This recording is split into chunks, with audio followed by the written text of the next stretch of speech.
Hello guys, मैं रेनू और मैं ये भगवत गीता के 18 अध्यायों का आपको इसका बोध कराऊंगी, आपको सुनाऊंगी कि आप 18 अध्याय में से आप पूरे 18 अध्याय, आप भगवत गीता के 18 अध्याय जो होते हैं उनका आपको बोध कराऊंगी। तो आज मेरा ये पहला अध्याय है जो कि मैं आपको सुनाने जा रही हूँ।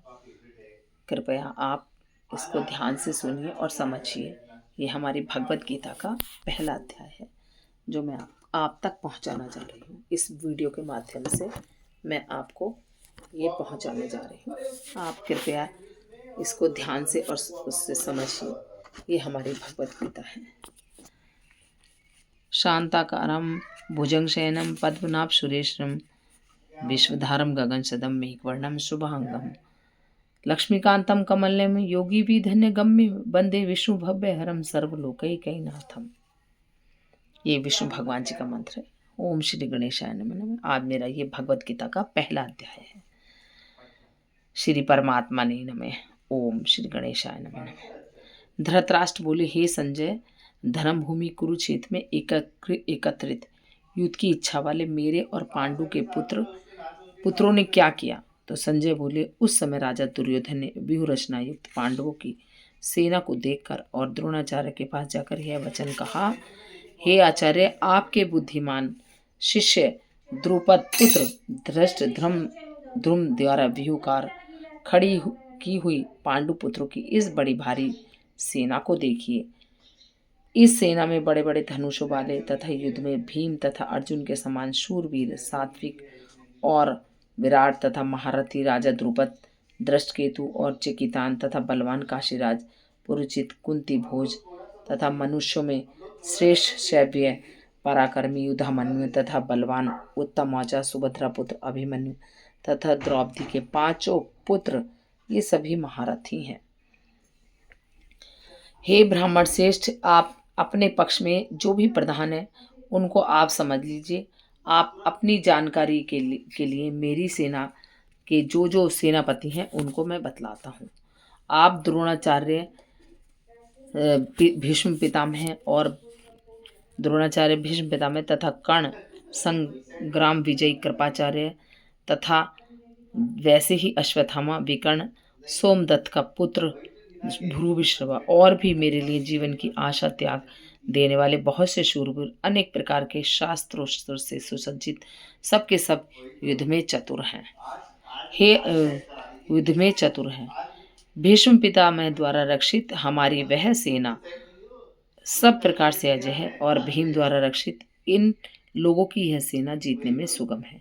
इसलिए सब मोर्चों पर अपनी अपनी जगह स्थित रहते हुए आप लोग सभी निसंदेह भीष्म पिता की ही सब ओर से रक्षा करें। कौरवों में वृद्ध बड़े प्रतापी पितामह भीष्म ने उस दुर्योधन के हृदय में हर्ष उत्पन्न करते हुए उच्च स्वर से सिंह की दहाड़ के समान गरज का शंख बजाया। इसके पश्चात शंख और नगाड़े तथा ढोल, मृदंग और नरसिंगे आदि बाजे एक साथ ही बज उठे। उनका वह शब्द बड़ा भयंकर हुआ। इसके अनंतर सफेद घोड़ों से युक्त उत्तम रथ में बैठे हुए श्री कृष्ण महाराज और अर्जुन ने भी अलौकिक शंख बजाए। श्री कृष्ण महाराज ने 5 जन्य नामक, अर्जुन ने देवदत्त नामक और भयानक कर्म वाले भीमसेन ने पौंड्रू नामक महाशंख बजाया। कुंती पुत्र राजा युधिष्ठिर ने अनंत विजय नामक और नकुल तथा सहदेव ने सुघोष और मणिपुष्पक नामक शंख बजाए।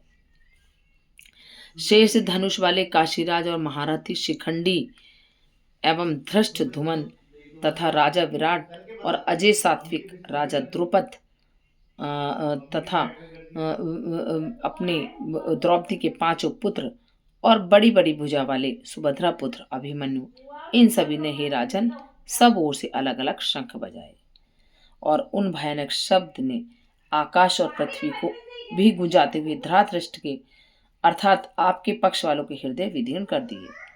हे राजन, इसके बाद कपिध्वज अर्जुन ने मोर्चा बांधकर डटे हुए धृतराष्ट्र संबंधियों को देखकर उस शस्त्र चलने की तैयारी के समय धनुष उठाकर ऋषिकेश श्री कृष्ण महाराज से यह वचन कहा, हे अच्युत, मेरे रथ को दोनों सेनाओं के बीच में खड़ा कीजिए और जब तक मैं युद्ध क्षेत्र में डटे हुए युद्ध के अभिलाषी इन विपक्षी योद्धाओं का भली प्रकार इन मतलब विपक्षी योद्धाओं को भली प्रकार देख लूं कि इस युद्ध रूप व्यापार में मुझे किन किन के साथ युद्ध करना योग्य है, तब तक उसे खड़ा रखिए। दुर्बुद्धि दुर्योधन का युद्ध में हित चाहने वाले जो जो ये राजा लोग इस सेना में आए हैं, इन युद्ध करने वालों को मैं देखूंगा। संजय बोले, हे धृतराष्ट्र, अर्जुन द्वारा इस प्रकार कहे हुए महाराज श्री कृष्ण ने चंद्र ने दोनों सेनाओं के बीच में भीष्म द्रोणाचार्य के सामने तथा संपूर्ण राजाओं के सामने उत्तम रथ को खड़ा करके इस प्रकार कहा कि हे पार्थ, युद्ध के लिए जुटे हुए इन कौरवों को देख। इसके बाद प्रथम पुत्र अर्जुन ने उन दोनों ही सेनाओं में स्थित चाचा ताऊ चाचा को, दादा परदादा को, गुरुओं को, मामा को, भाइयों को, पुत्रों को, पौत्रों को तथा मित्रों को और सुहृदों को भी देखा। उन उपस्थित संपूर्ण बंधुओं को देखकर वे कुंती पुत्र अर्जुन अत्यंत करुणा से युक्त होकर शोक करते हुए यह वचन बोले।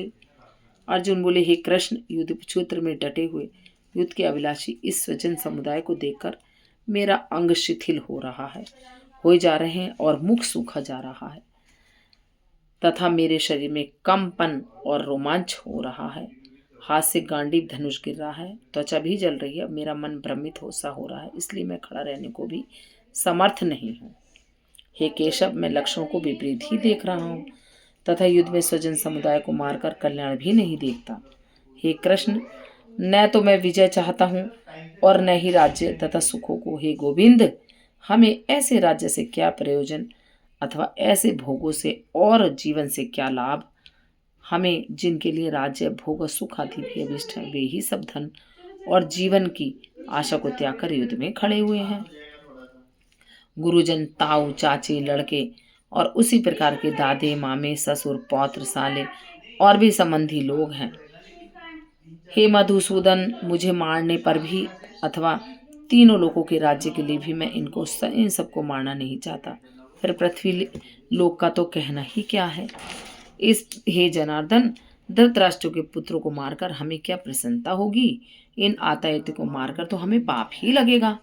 अतः हे माधव, अपने ही बांधव धृतराष्ट्र के पुत्रों को मारने के लिए हम योग्य नहीं हैं, क्योंकि अपने कुटुंब को मारकर हम कैसे सुखी होंगे। यद्यपि लोभ से भ्रष्टचित हुए ये लोग कुल के नाश से उत्पन्न दोष को और मित्रों से विरोध करने में पाप को नहीं देखते, तो अभी हे जनार्दन, कुल के नाश से उत्पन्न दोष को जानने वाले हम लोगों को इस पाप से हटने के लिए क्यों नहीं विचार करना चाहिए। कुल के नाश से सनातन कुल धर्म नष्ट हो जाते हैं और धर्म के नष्ट हो जाने पर संपूर्ण कुल में पाप भी बहुत फैल जाता है। हे कृष्ण, पाप के अधिक बढ़ जाने से कुल की स्त्रियां अत्यंत दूषित हो जाती हैं और हे वैष्णव, स्त्रियों के दूषित हो जाने पर वर्ण संकर उत्पन्न होता है। पितृ वर्ण संकर कुल घातियों का और कुल को नरक में ले जाने के लिए ही होता है। लुप्त हुई पिंड और जल की क्रिया वाले श्राद्ध अथवा तर्पण से वंचित इन पितृ लोगों की भी अधोगति को प्राप्त होते हैं। पितृ लोग भी अधोगति को प्राप्त होते हैं। इन वर्ण संकर कारक दोषों से कुल घातियों के सनातन कुल धर्म और जाति धर्म नष्ट हो जाते हैं। हे जनार्दन, जिनका कुल धर्म नष्ट हो गया है, ऐसे मनुष्यों का अनिश्चित काल तक नरक में वास होता है, ऐसा हम सुनते आए हैं। हाँ शोक, हम लोग बुद्धिमान होकर भी महान पाप करने को तैयार हो गए हैं, जो राज्य और सुख के लोभ से स्वजनों को मारने के लिए उद्यत हो गए हैं। यदि मुझ शास्त्र रहित एवं सामना न करने वाले को शास्त्र हाथ में लिए हुए एवं धृतराष्ट्र के पुत्र रण में मार डाले तो मारना भी मेरे लिए अधिक कल्याणकारक होगा। संजय बोले, रणभूमि में शोक से उद्विग्न मन वाले अर्जुन इस प्रकार कहकर बाण सहित धनुष को त्याग कर रथ के पिछले भाग में बैठ गए। राधे राधे, कृष्णा कृष्ण। ओम तत्सति। श्रीमद् भागवत गीता उपनिषदो ब्रह्म विद्यायां योग शास्त्रे श्री कृष्ण अर्जुन संवादे अर्जुन विषाद योगो नाम प्रथमो अध्याय। तो ये मेरा आज का भगवत गीता का ये मैंने प्रथम अध्याय आपको सुनाया। आपको कैसा लगा ये आप मुझे बताइए और मेरे चैनल को लाइक और सब्सक्राइब करिए। ऐसे ही मैं आगे भी पूरे 18 भगवत गीता के जो 18 अध्याय होते हैं उनका अध्ययन करके आपको सुनाऊंगी। राधे राधे, कृष्णा कृष्णा, राधे राधे। जो भी कोई आपको कमेंट्स देना है तो मुझे कमेंट्स भी दे दीजिए। राधे राधे, कृष्णा कृष्णा, राधे राधे, राधे राधे।